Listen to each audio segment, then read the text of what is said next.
Suzanne's Paparazzi Jewelry, 24/7 shopping available. 160920 is the code. Show her some love, like she showed us.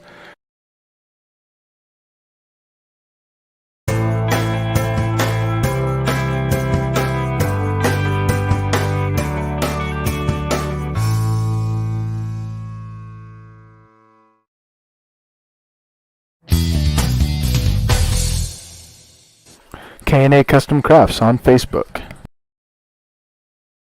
All right, and hello to Wednesday Night Sports Minute, brought to you by Coast to Coast Entertainment Network. I am Big B. I'm joined by my man James Gonzalez. How you doing, bud?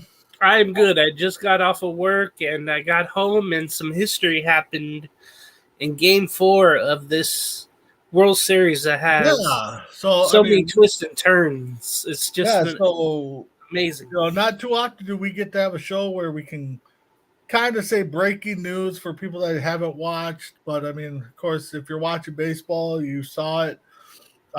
First ever combined no-hitter, second no-hitter in postseason history.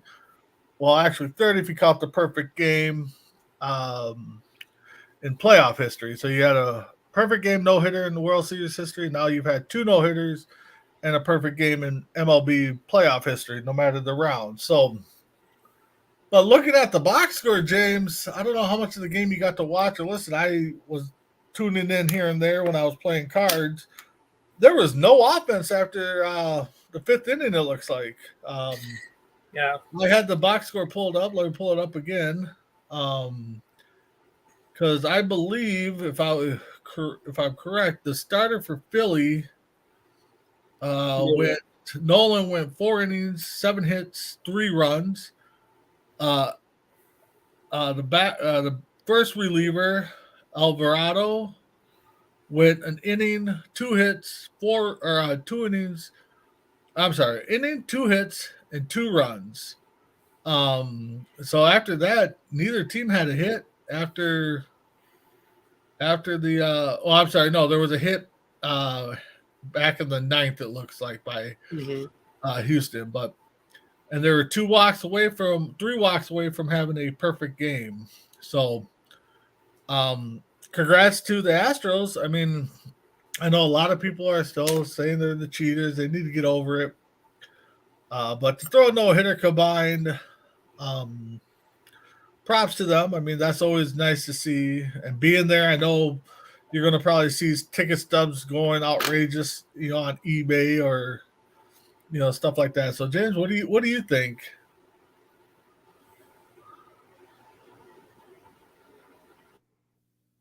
Oh, and James froze on me as I was getting to him. So, James, if you can hear me, you're frozen. Right? Oh, okay. There we go. We're back. So, James, what do you think? Well, I got to listen after the first inning, and again, it was a total opposite of Game 3. Yeah. When the Phillies belted out 5 home runs, McCullers Jr. was tipping his pitches, so to speak, and Bryce Harper caught it. Nothing through 4 really for each team, and then the 5th inning came, and that's when the problems came there for Houston. Yeah. Nola had the bases loaded. He was taken out just after under 70 pitches. Alvarado came in. The first pitch hit Alvarez right in the right butt cheek. That brought home McCormick. And then Bregman came on. He was able to drive in 2 runs to make it 3-0. And then Kyle Tucker had a sacrifice fly to make it 4-0. Gurriel singled and brought home the 5th run and the last run of the game. So the top of the 5th was really the action-packed inning, really. But to go back to the pitching of Houston, Christian Javier, he didn't fool around tonight. He blew the Phillies away. He had the fastball working. He wasn't afraid. I mean, all that lineup that you saw yesterday that hit well. No, he just went right after the Phillies hitters, and credit to him. Yep. He struck out 9 in 6 innings of work. He had 97 pitches, 63 pitches were strikes, and then Abreu came in, struck out the side. Montero came in, struck out one, and then Presley, their closer, came in. That shows you how important this was. He came in, threw an inning, and walked one, struck out one. All together, the Astros struck out 14 Phillies. Just a total opposite, of yesterday. Oh yeah. It's amazing to see history, and only the Astros can come back like this from yesterday. They must have had a real hard time sleeping or something. I think all of them had a meeting, and Dusty Baker, the manager there who's trying to get his first one as a manager, first ring. I think they all had a meeting and said, hey, forget yesterday. Throw game 3 out of the window. And hopefully they forgot about it right after they left the ballpark anyway. But it's just amazing because the Astros threw a combined no-hitter, and Javier was the starter back on June 25th against the Yankees in Yankee Stadium. I believe that was on the Saturday afternoon. But to think about that, they were able to combine no-hit the Yankees lineup and then do this against a Phillies lineup that has been hot all postseason long. Yeah. It's amazing to think what they can do and what they're able to do and how great they are. This now for sure there's a game 6 in Houston. I still had the Astros in 5, but I guess it's going to take 6. They have, I don't know, Big B, if you believe in momentum, but it just, if you do, it swung Houston's way, and for sure they're going home. And now it seems like they have the momentum. Tomorrow you get Justin Verlander starting for Houston. Tomorrow, Noah Syndergaard will be starting for Philadelphia no matter what. Syndergaard really has just come off in the bullpen. He hasn't started much in this. He hasn't started at all in this postseason. It's been just a 3-man rotation for Philadelphia. Now you get Syndergaard against Verlander, which sounds like an awesome pitching matchup. So I can't wait for that tomorrow on Game 5. Now it's a best of 3. Yeah, no, I do believe in momentum. And if this was game, let's say this was Thursday's game and we got the no-hitter, it would definitely be Phillies. Even if they were down 3-2, let's fast forward, and they throw the no-hitter on Thursday in Game 5. 100% the momentum's all Philly right now. Yeah, it's still Philly, but Astros. If this was the Astros on Thursday, you know what I meant. Yeah. Right now, yeah, it's. I mean, I guess Houston has a little momentum, but you're still in Philly, so Philly still has the fans there behind them.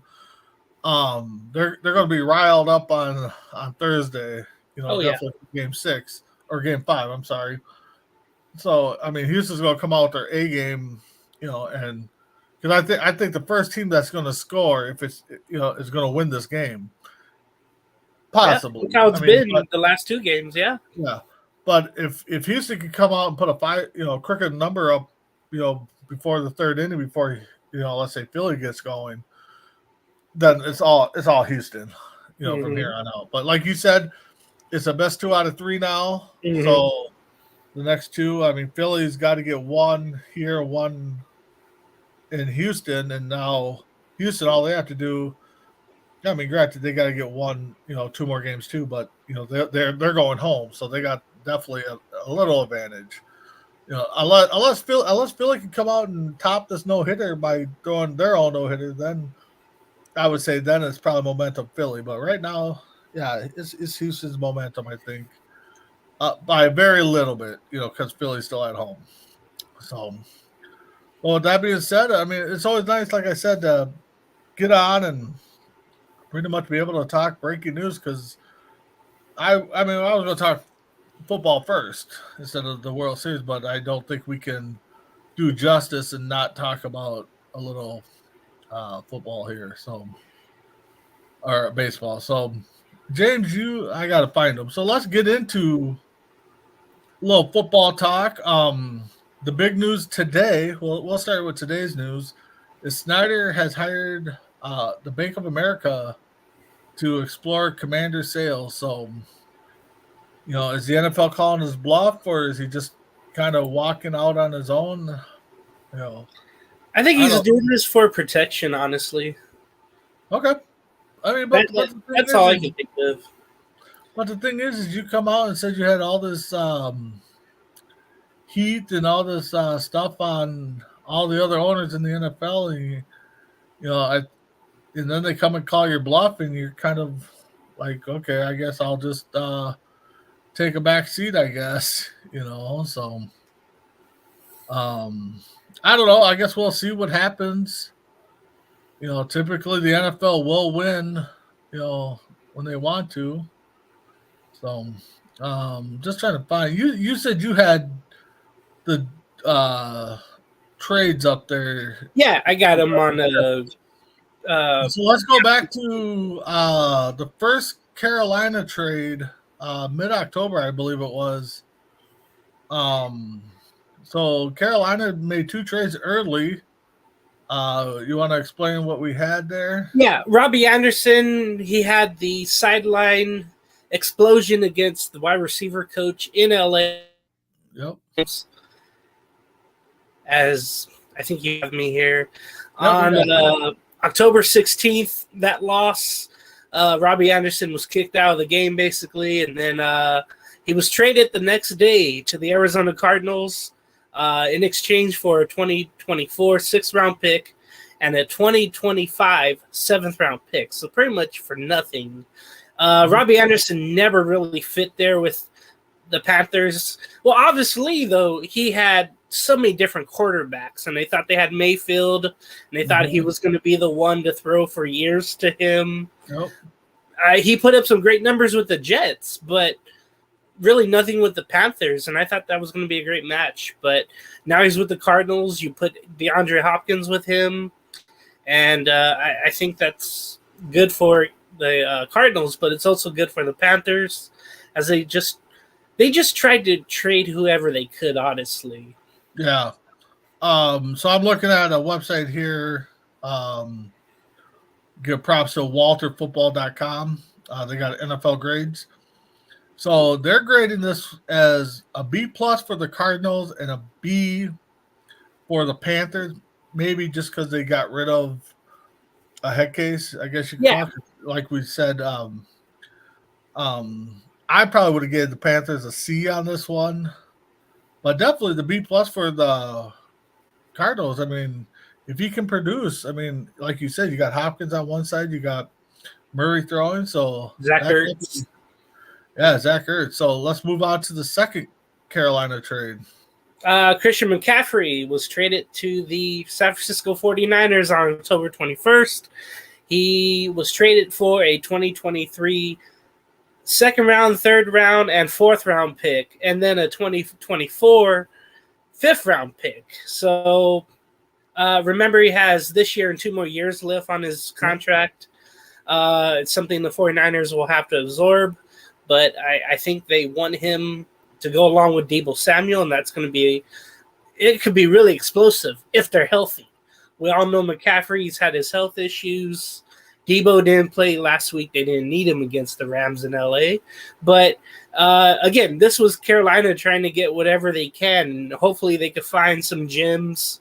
Whomever is, scouting out there, the new general managers that are going to be around when these picks come up. Hopefully they do some wonders, because you're losing 2 key parts of what you thought was going to be around for a long time. And you played the fans. You say, hey, go out and get Christian McCaffrey jerseys. Well, he's not there anymore with the Panthers. And 49ers, this shows they're still, even without Trey Lance, they think they still have it enough to win their division from Seattle and go far in the playoffs. So I mean, we kind of figured that if the Panthers started off, they would start the fire sale. Do you think the Panthers got fair value for them, or do you think they got a little bit under? because a 90% to 100% McCaffrey, he's the best back in the league. Right. But I really injuries, so I really thought they were going to get at least one first round pick, but they didn't get it first round. For pick. me, I'm kind of more surprised that next year's 5th round pick depending on his performance and how much he plays, ain't like we'll give you a 5th, but if he plays X amount of games, we want a 3rd round. I see, yeah. So, but for like you said, him and Debo back there together, both can throw the ball, both can catch the balls. Yeah. McCaffrey threw for a touchdown last week. I had a prediction on Morning Tailgate that I do see the San Fran either McCaffrey's going to throw one to Samuel or Samuel's going to throw one to McCaffrey. And I almost had that happen this past week if Samuel right. So, but this trade was graded out as a B for the Niners and a B- for the Panthers. That's the thing, though. We want to know what the picks are going to be, who they select, and how they turn out. So I wait for the grading. Yeah, I mean that's the thing is, if it's me grading it, I think the Panthers got a D in this. I mean, because if he's healthy, because they didn't get a first round pick for it. If he's healthy, they're deserving at least one first round pick. Right. And maybe they package those picks up and they move up and they can get their first round that way. The Niners, on the other hand, I think they nailed it. I think they got off cheap on it. And if he stays healthy, so I say they're perfect with the B. All right. So the 49ers basically said, hey, just like the Rams last year, we don't really need those picks. Actually, a lot of owners and GMs kind of went that route this year. So yeah. What is the next trade you got there, bud? The next one, the Jets added James Robinson. They lost Breece Hall, sadly, to an injury a couple of weeks ago. Their best offensive player. I mean, he was running wild. He was scoring a lot of touchdowns. Yep. At any rate, they get James Robinson from the Jacksonville Jaguars, who was lost in the rotation of running backs. They had ETN just running for a conditional 6th-round pick in next year's draft, and that's it. That's it. Jags just wanted to get rid of him, honestly. And it didn't work out last week, but I'm hoping it works out for him with the Jets. Well, yeah, it's good. It's going to take time. I mean, that's why a lot of teams, if they were smart, they would have made moves in the bye week, to get a week in with the guys. But, Robinson going from Jacksonville to the Jets, like you said, he got lost in the mix. He started off hot, got downgraded somehow on the depth chart. This definitely, I think the Jags, I think they got an F in this one, but they graded out as a B on this website. And the Jets for sure got an A in this draft, in my opinion. I believe, and that's what they graded out at. I think the Jets, to give up a 6th-round pick for a possible game-changing running back, if everything works out, I mean, definitely. So, all right. So let's move on to the next trade there, James. Okay, the Philadelphia Eagles just got better defensively. October 26th, they were able to get edge rusher Robert Quinn, the veteran, from the Chicago Bears for a 4th-round pick in 2023 draft. And I think this was a good one just to solidify their line. They already have 5 or 6 great defensive players already on that line, and then the linebacking corp. And you think about their secondary, that's also great too. That just makes them better. And if, God forbid, for injury to happen, you could fit Quinn right in there. He had a great year last year. He had over 15 and plus sacks, I think, with the Bears. He only had 1 this year. But I think a new fit, where they'll just work him in. I think that would be great for the Eagles. I mean, they're already great. They already have the only undefeated record. So it only makes them better. It only makes them stronger. Well, and that's the thing, too. As long as they stay healthy, Quinn can just kind of ease into it because they're not in a rush to get anybody. This trade, because we'll talk about another trade, which kind of just threw off what the Bears, I think, were thinking. Or I don't know. But the Bears got graded as a B+ in this, and the Eagles got graded as A-. to me, I think the Bears didn't get enough in return, I think, to warrant the B. I mean, a fourth round pick. I mean, I don't know exactly how old, old Quinn is, but I think he's an all pro last year. So Oh yeah, I don't think just a fourth round was worth it. I mean, if you got a couple this draft, possibly, but I think the Bears kind of sold themselves short on that one. seems like it. All right. So what do you got next? The Chiefs acquired Kadarius Toney from the New York Giants for a 2023 third round pick and a sixth round pick next year. Toney was definitely lost in the shuffle with the Giants wide receiving corps. Even with their injuries, they could have used him, but it seemed like he never harnessed any receiver skills.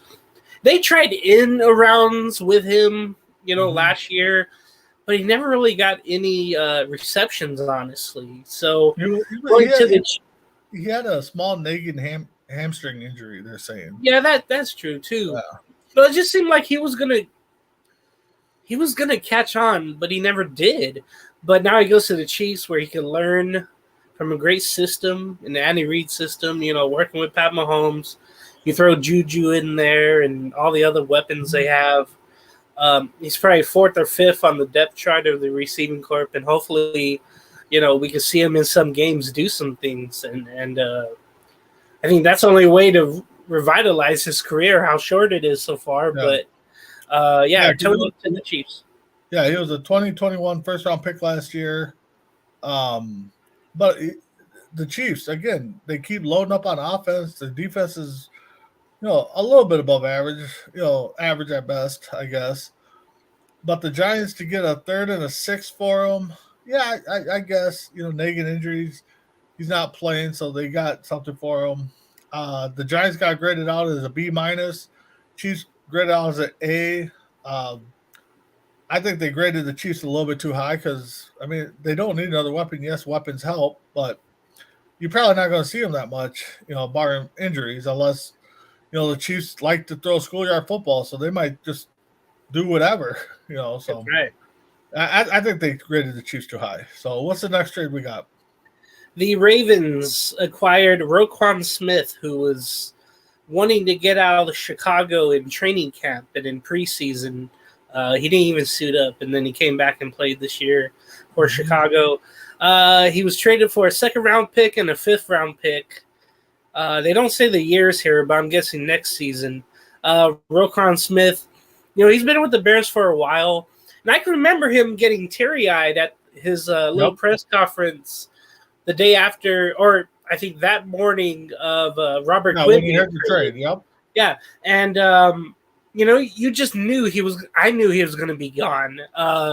And they probably would have got more if they did it in the preseason.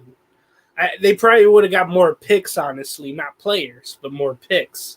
But at least they get a second round and a fifth round. Yeah, I'm reading here. He was upset because he wanted out. Yeah. That's why he thought he'd be traded first. And a few hours later, boom, he gets traded. So he's going back to the Ravens, I think, for this is the second stint there, I believe. I could be wrong, but I thought I saw something that he's going back there. Both teams got graded out as a B. The Bears got a B+. I guess I see it because you got rid of a guy that didn't want to be there. I mean, right. But the Ravens, definitely, probably got the better end of the deal. So, all right, what's the next trade we got? Next trade was the Minnesota Vikings trading for TJ Hawkinson for a 2023 fourth-round pick, 2024 conditional fourth-round pick. The Lions, in exchange, get all that I just said, the Vikings get. Yep. The Lions, in exchange, get a 2023 second-round pick and a 2024 third-round pick. And it might show that, he's put up great numbers. Let's just say that, first of all, in Detroit. And even through what they've had the last, 3-4 years at quarterback, he's been putting up great numbers, and it only makes the Vikings stronger offensively. Mm-hmm. And it didn't seem like the Lions got back enough for him because he was one of their main offensive weapons. Yep. I know he just makes the Lions weaker in this season that they only have one win so far. Yep. No, you're definitely right. One, you traded within the division. You give up your primary weapon, number 2 weapon, I guess. I don't know the Lions depth chart that well. And a young guy, I think he was drafted 19 or 18 or 19, I think. I could be wrong on that. I know he's a young guy, so and he's pretty quick for a tight end. He's not an elite, but again, playing with the Lions, I mean, kind of been struggling, but he's been putting up great numbers, like you said. So I definitely don't agree with these grades. Lions graded was a B plus. Vikings graded was a C minus. To me, I think the Lions. I think the Lions should have been a C minus D plus because one, you traded in the division. Yeah. You didn't get, I don't think, fair value for them. And then the Vikings, on the other hand, yeah, I C plus, B minus, possibly because you took a weapon from one of your division rivals. You didn't have to give up much. But again, you didn't need the offensive weapons. You needed more defense. So, well, what's the next pick we got there? By the way, Hawkinson was the 8th overall pick in the 2019 draft. So the Lions really planned for him. But now the Bears, and this was kind of a surprise, they trade for Claypool from the Pittsburgh Steelers in exchange for a 2023 second-round pick. That's it. But honestly, he never really put up that many numbers. He had a good year a couple years ago, and then last year he didn't do well. This year he wasn't getting many touches. The Bears, I know, they want to keep Fields around, and they're waiting for next year to spend all their money with cap room space. Yep. Okay, James froze. Sorry about that, guys, but so once he gets back on, he'll finish. But the Bears, this is where it kind of threw me off because the Bears go out and trade 2 decent defensive guys in exchange. As fans, we thought the Bears were going to write off the season, and then they go out and pull this Claypool trade, which gives Fields a weapon on the offensive side. But again, you just traded a couple of your defensive guys away. Granted, one didn't want to be there, but I think it kind of even threw off some Bear fans. So what were you going to say, James? No, I was just saying that how Claypool did not really fit there with the Steelers. The Bears get Claypool, trying to help Justin Fields for this year, just in case they mess around and try to get a wild card spot.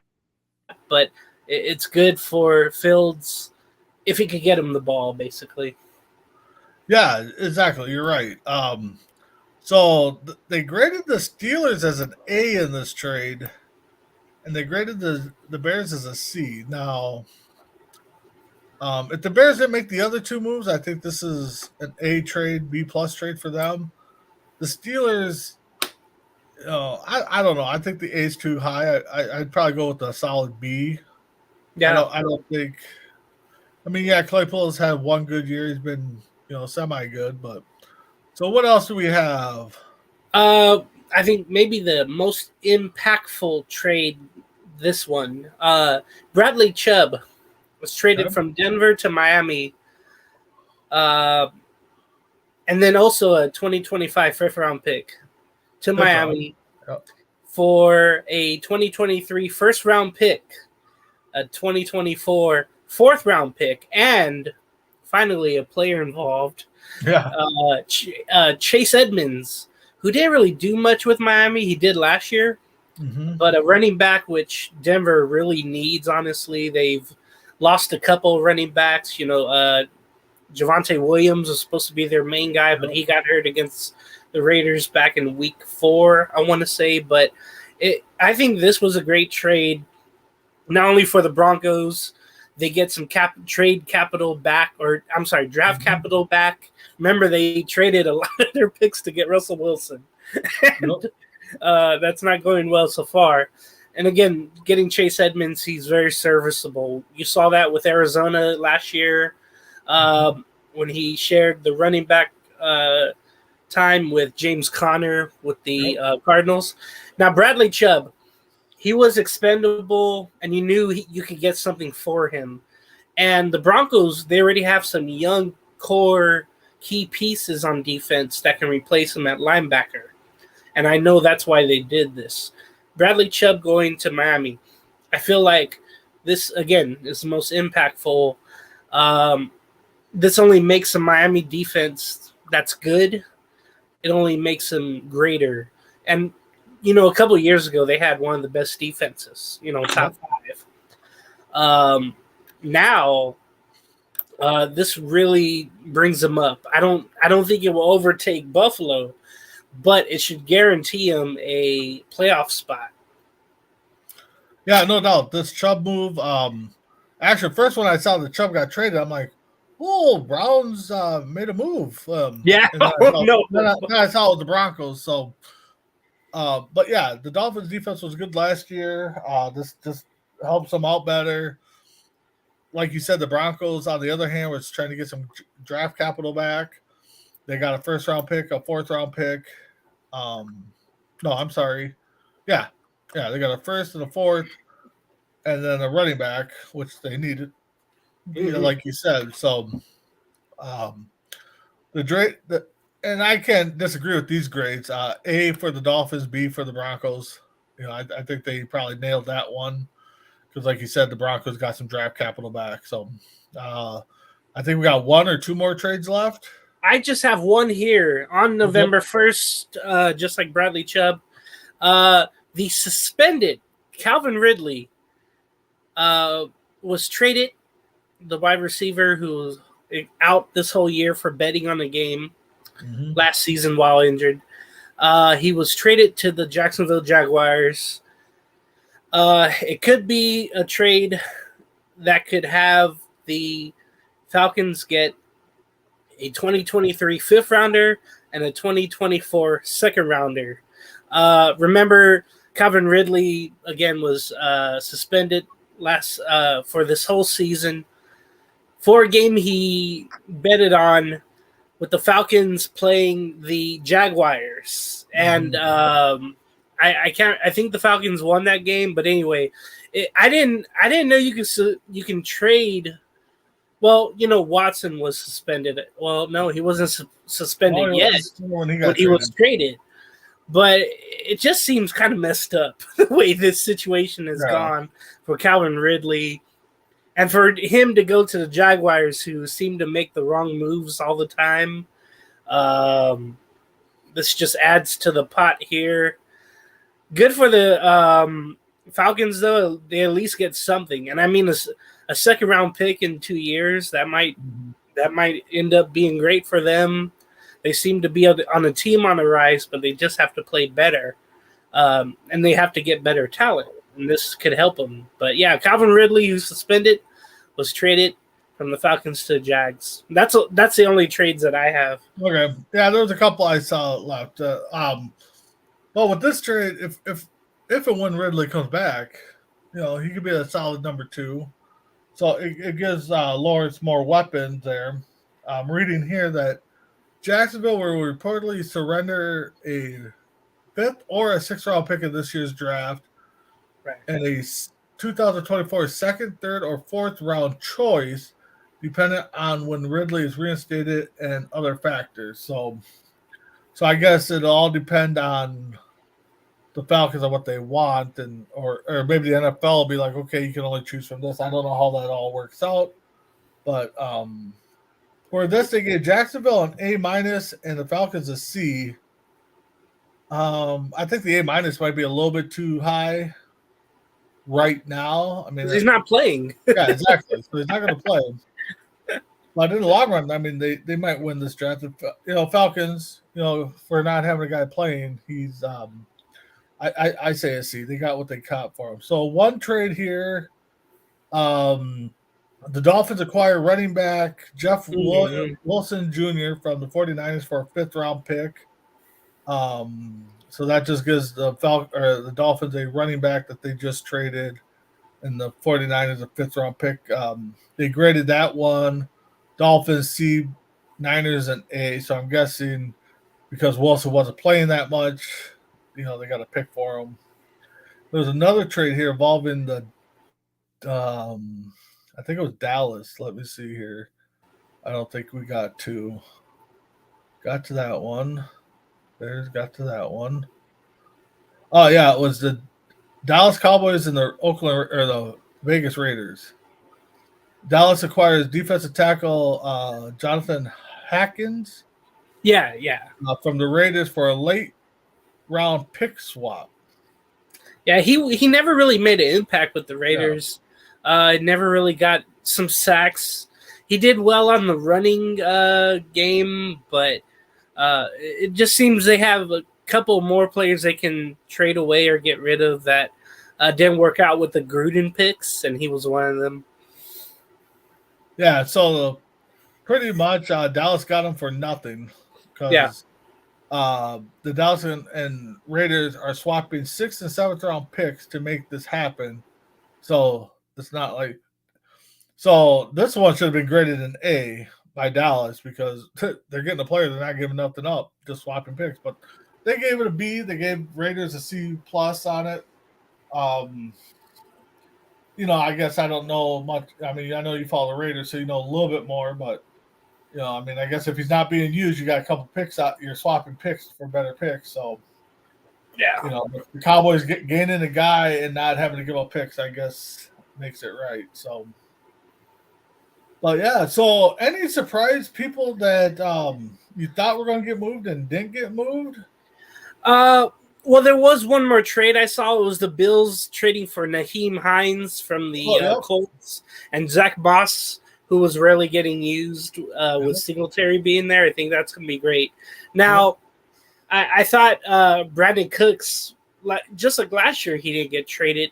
I think he makes too much for teams to acquire him, just like the Packers. Kareem Hunt. It looked like he was going to get traded. He was kind of looking on the sideline, looking around, wondering if that was going to be his last game with the Browns. I thought that was the guy to get traded. Obviously, that wasn't the case. The Packers came out that the Browns wanted a lot for him. I don't know. That's probably true. Yeah.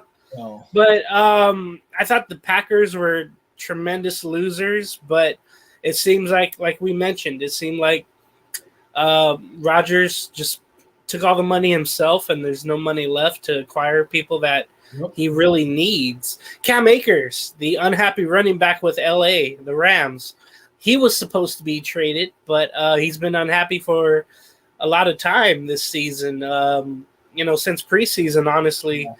I'm shocked that he didn't get moved because it looks like James froze again. So I'm going to touch on the Buffalo. You're back. Sorry, my bad. I don't know what's going on today. But I'm really the Chargers, and I thought about this right away. Now they made a significant move with Khalil Mack, right, in the offseason. Yeah, they let him go to the Bills. Khalil Mack with the Chargers going from the Bears. I'm sorry. Yeah, they signed. Yeah, you're right. They never really make any trade line deals, and there had to be something out there. Maybe they could have got a Jeff Wilson. They could have got a running back. They could have, without J.C. Jackson, their prize free agent cornerback. They could have gone out and maybe got a corner if they don't feel like their young guys are ready. There's always something they could do, and they always have injury issues, with the receivers right now, especially on their offensive line. I thought the Chargers were going to be active at the trade deadline, but they weren't either. I really can't think of any more. Maybe the Giants, but they're just rolling with whatever they have this year. they're trying to sign Barkley and looking at Jones for next season. So maybe that's why they didn't make a move. But those are ones that stood out to me as losers. Basically, the winners, 49ers, Dolphins, throw in the Eagles, maybe the Vikings there with Hawkins' son. That's what I thought. Yeah, but let me touch on this Buffalo Colts trade. Buffalo got a lot better. I mean, Buffalo now because they really didn't have one. The Colts, they got a running back in return, and they got a 6th-round pick, which again, I think the Colts probably got underpaid on this one. I think they should have gotten it'll be a 6th-round pick, but depending on what he does, this could be a different pick, and and they graded out the Bills as an A+ trade, and they graded the Colts as C.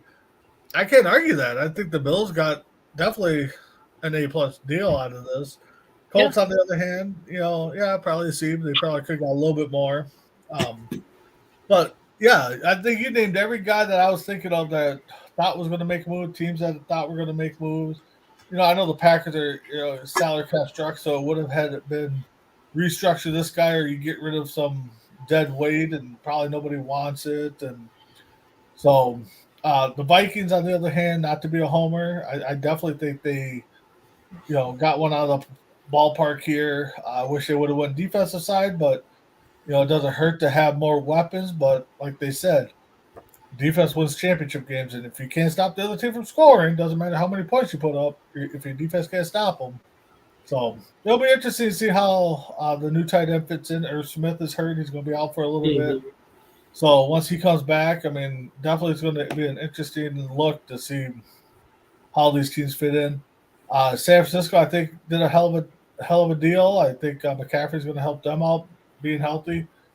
But I mean, Buffalo only made one move, and I think they got what they needed. Philly made a couple moves, got what they wanted. So the Bears, I think the Bears would have hit it out of the park if they would have kept their guys and then traded for Claypool. I think that would have helped them out too. So, but we'll see. I mean, you got, what are we in, week 9 now going into? Yeah, gonna be.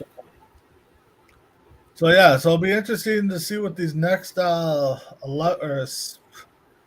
weeks have. They got 18 weeks now, so it'll be interesting to see how the season ends and see where teams are going to fall. So since we got, about 10 minutes or so, let's talk about the Thursday game.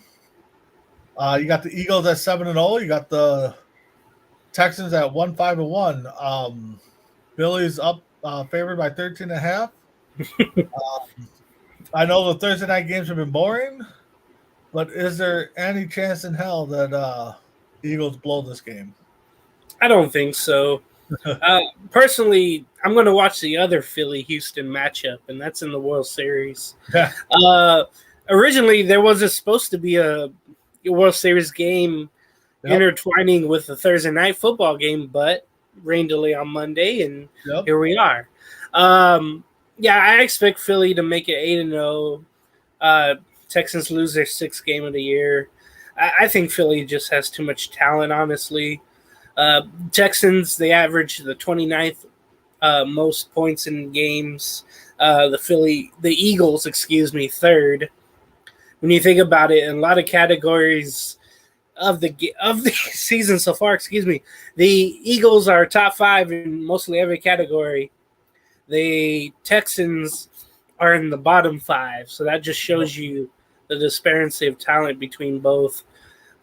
Eagles, again, I think they're going to make it 8 straight here, and the Texans will probably lose their 3rd in a row, I would think. Yeah, I honestly, I know it's a Thursday game. I know Thursday games have been dog awful, but I can't see any way Houston's going to put up a fight.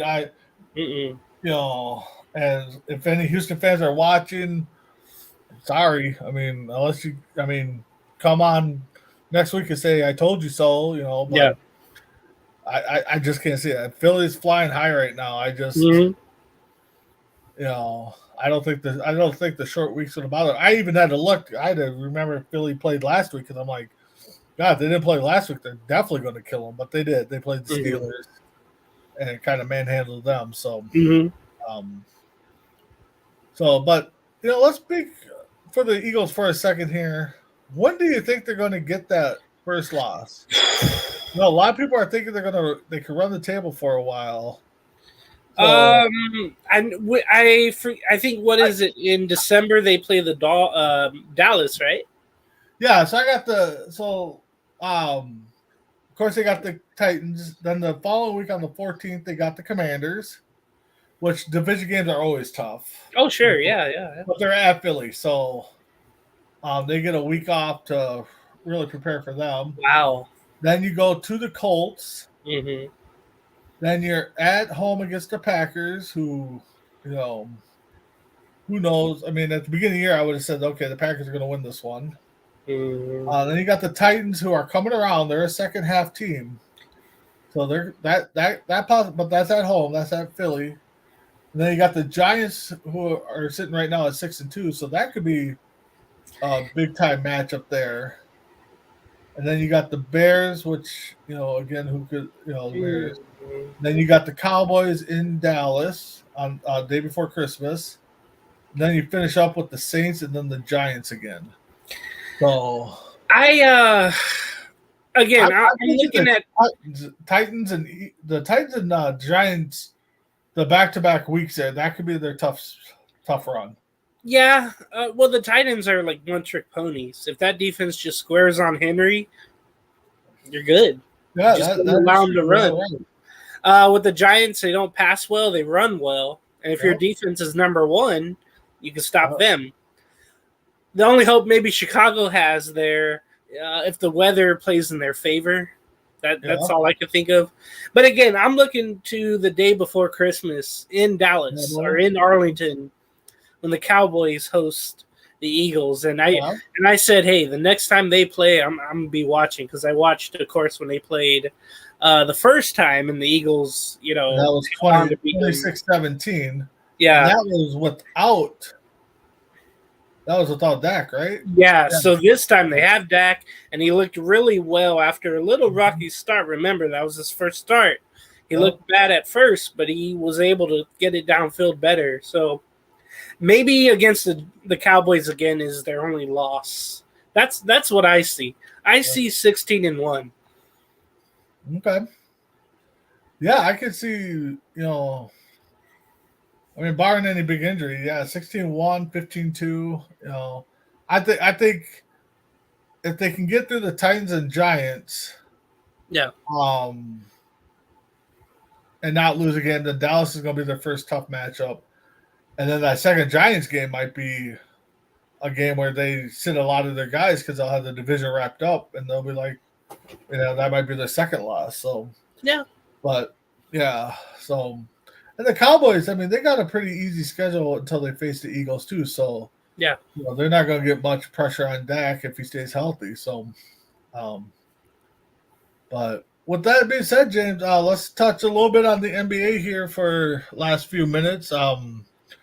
Big news. Was that today or yesterday? Yesterday, Steve Nash gets let go of his duties as the Nets coach.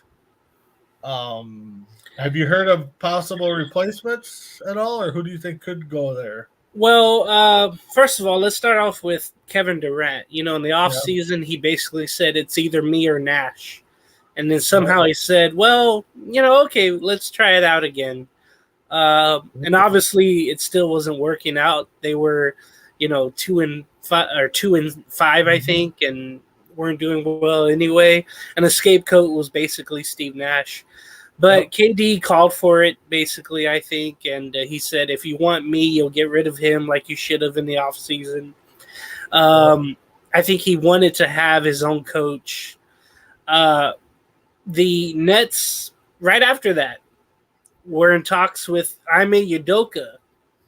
And if he's able to get out of his suspension, remember, he was the one who had relations with a Celtics employee, I believe during the finals or sometime. Something like that, And it was found out, and he was suspended by the Celtics this whole season.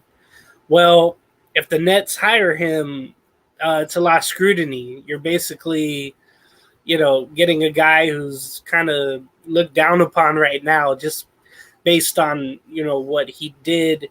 Obviously workplace relations happen, but when you do it in a big scale like this, I think the Nets are kind of they're rushing into a move like that. I mean, don't get me wrong, he is a good head coach, but if you're moving to someone so fast, you don't really go after someone with controversy with him. So, and the Nets also, by the way, they have Kyrie Irving, who said some anti-Semitic things about Jewish people, and the NBA should have probably suspended him for a good week or two. But I think just because of who he is, I think he got away with it. But hopefully with the opinions of people in the NBA media that were real about this and kept it real, hopefully Kyrie will get his punishment soon. So the Nets right now, what are they, like 2-6, whatever they may be? Like that, yeah. They lost to the Bulls yesterday. Zach LaVine took over in the fourth in Brooklyn, the same day they got rid of Nash. So right now they're in shambles. Anything can happen with the Nets right now. Yeah, so reading a little bit of the story while you were speaking, Durant came out and said he was shocked. But he wasn't. There's no way. I don't know. He might have been shocked because it was so early in the season, maybe. But like you said, he said it was him or Nash, and then he's like, "Oh well, let's try and make it work out."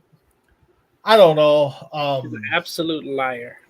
And then reading also too, the next story was Nets are to finalize deal with the hire Adoku, or however you pronounce it. Sorry. Yeah, as head coach.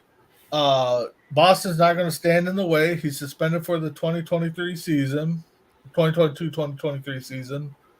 So he won't come in until next year.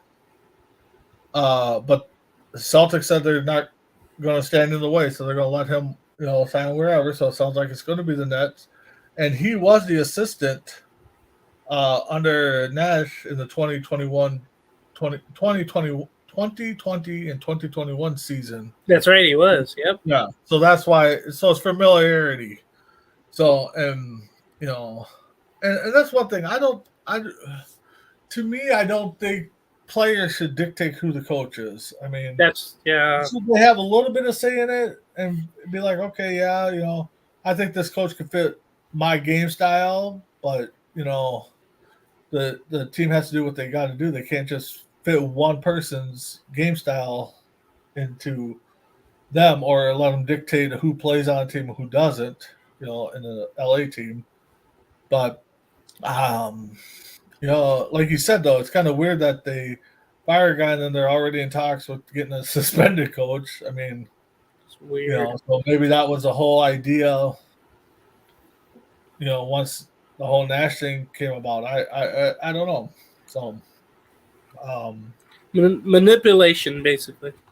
Yeah, so right now, I don't know if you got the game on, but just looking at one game left, Pelicans Lakers tied at 101 or 111 with about 4:30 left in OT. Yeah, I don't have the channel, and thank God. I hate watching the Lakers, but yeah, they're tied 111, picket fences, 4:12 left in overtime. Right now I got it just updated 113, 116 Lakers with 3:19 left. So yeah, I just saw the score pop up. So Cavs beat the Celtics in overtime by a point. Raptors 143 to over the Spurs 100. Wow. Bucks over the Pistons 116 to 91. Bucks still undefeated? No, they lost on Saturday. They lost on Saturday. Okay. Clippers. I'm sorry, they won. No, I'm sorry. Yeah, they're 7-0. I was wrong. They're still 7-0. Okay. Clippers over the Rockets 109 to 101. Mavericks over the Jazz 103 to 100. So, and then my Timberwolves struggled the other night. They're sitting 4-4 right now. They're sitting 10th. I don't know. That trade's not looking so hot right now. But time will tell. Maybe they'll get it kicked in halfway through the season and turn it around for us. But with that being said, James, you got a quick topic or anything you want to close the show out with? Yeah, really quick. There was a story I was reading about, during the NFL coverage, but it had to do with MLB. And it was Frank Thomas, who was called out by an ex-teammate in a new book. He was called out as a douchebag toward, the Chicago people, Chicagoland people, any people that came around him. Really? There was a report or in the book that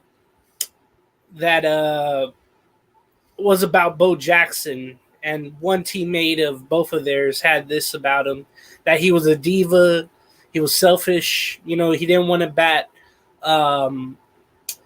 later in the lineup. He always wanted to bat third, which I never really knew about because I didn't really follow baseball until the early 2000s, and of course he was with Chicago in the pretty much the whole 90s decade, and he was awesome.